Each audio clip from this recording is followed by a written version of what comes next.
नमस्कार दोस्तों, सरल हिंदी चैनल पर आपका स्वागत है। और आज तेनालीरामन के बहादुरी और बुद्धिमानी के किस्सों की इस सीरीज़ में हम फिर से एक नई कहानी लेकर आए हैं। तो आइए सुनते हैं।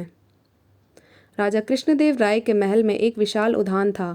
वहाँ विभिन्न प्रकार के सुंदर सुंदर फूल लगे थे। एक बार एक विदेशी ने उन्हें पौधा उपहार में दिया जिस पर गुलाब उगते थे। बगीचे के सभी पौधों में राजा को वह पौधा अत्यंत प्रिय था। एक दिन राजा ने देखा कि पौधों पर गुलाब की संख्या कम हो रही है। उन्हें लगा कि हो न हो अवश्य ही कोई गुलाबों की चोरी कर रहा है। उन्होंने पहरेदारों को सतर्क रहने तथा गुलाबों के चोर को पकड़ने का आदेश दिया। अगले दिन पहरेदारों ने चोर को रंगे हाथ पकड़ लिया। वह और कोई नहीं, तेनालीराम का पुत्र था। उस समय के नियम अनुसार किसी भी चोर को जब पकड़ा जाता था तो उसे विजयनगर की सड़कों पर घुमाया जाता था। अन्य लोगों की तरह तेनालीराम ने भी सुना कि उसके पुत्र को गुलाब चुराते हुए पकड़ा गया है। जब तेनालीराम का पुत्र सिपाहियों के साथ घर के पास से गुजर रहा था तो उसकी पत्नी तेनाली से बोली, अपने पुत्र की रक्षा के लिए आप कुछ क्यों नहीं करते? इस पर तेनालीराम अपने पुत्र को सुनाते हुए जोर से बोला, मैं क्या कर सकता हूँ? हाँ, यदि वह अपनी तीखी जुबान का प्रयोग करे तो हो सकता है कि स्वयं को बचा सके। तेनालीराम के पुत्र ने जब यह सुना तो वह कुछ समझ नहीं पाया। वह सोचने लगा कि पिताजी की इस बात का आखिर क्या अर्थ हो सकता है। पिताजी ने जरूर उसे ही सुनाने के लिए यह बात इतनी जोर से बोली है, मगर तीखी जुबान के प्रयोग करने का क्या मतलब हो सकता है? यदि वह इसका अर्थ समझ जाए तो वह बच सकता है।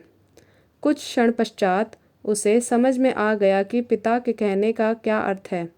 अपनी तीखी जुबान को प्रयोग करने का अर्थ था कि वह मीठे गुलाबों को किसी को दिखने से पहले ही खा ले।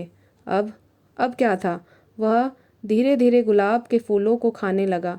इस प्रकार महल में पहुंचने से पहले ही वह सारे गुलाब खा गया और सिपाहियों ने उस पर कोई ध्यान भी नहीं दिया।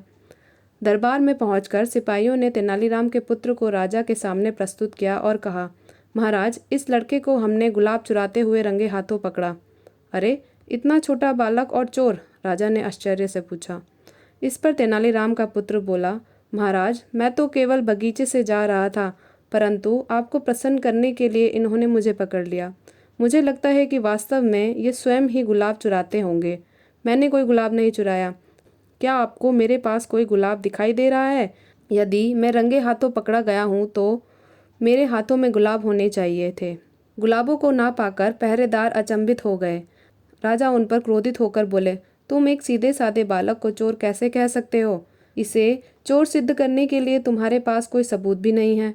जाओ और भविष्य में बिना सबूत के किसी पर अपराधी होने का आरोप मत लगाना। इस प्रकार तेनालीराम का पुत्र तेनाली की बुद्धिमत्ता से स्वतंत्र हो गया। आप सुन रहे थे तेनालीराम की कहानी तेनाली का पुत्र को सरल हिंदी चैनल पर। धन्यवाद।